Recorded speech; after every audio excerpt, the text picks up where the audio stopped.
Well, as of today, medical marijuana is now legal in Ohio. But it could be a few years before anybody can actually get a prescription for it.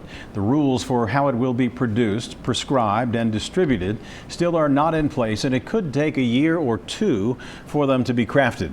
People with certain conditions can begin using it right now, but it's still unclear where they can get it legally. And the legalization is creating controversy about what should be listed as a medical use. Advocates say one possibility is to help people get off heroin and other prescription painkillers. Good idea? Well, as medical reporter Liz Bonus found out today, it really depends on whom you ask, right, Liz? Oh, so true. As the numbers of those dying from addictions to heroin and other opioids goes up in the tri-state, so does the need for treatment to help people stay clean. So far, in states where advocates have tried to get marijuana listed as a medical use for addiction recovery, that idea has been rejected. But for those who support this idea, it was enough to get some people wondering, why not? I'm a recovering alcoholic. I'm 17 years sober.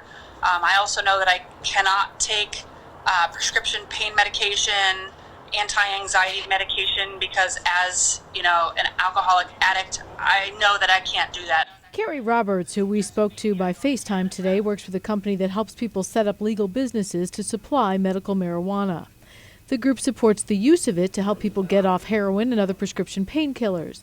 She says in places where marijuana has become legal for medical use, they saw a 25% reduction in death related to overdoses, related to prescription opioids. But Dr. Michael Fletcher, who runs the Integrated Chemical Addiction Network to get patients off these drugs, has other concerns about recommending that. Marijuana is known to be a gateway drug for teenagers in particular. As for the use of marijuana to stop using opioids and other drugs, I can't envision its benefit in this arena. Dr. Fletcher says marijuana should go through the same rigorous medical testing that all prescription medications do before it is used for a medical purpose, such as addiction withdrawal. What is the potency? What is the strength? What is the predictability? And all the things that are expected on all other medications. The rules have changed for marijuana for whatever reason. It's mainly social and political pressures.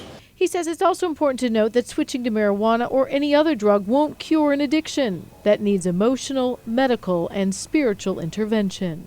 I really feel like this is not a hopeless situation for individuals or our city or the nation.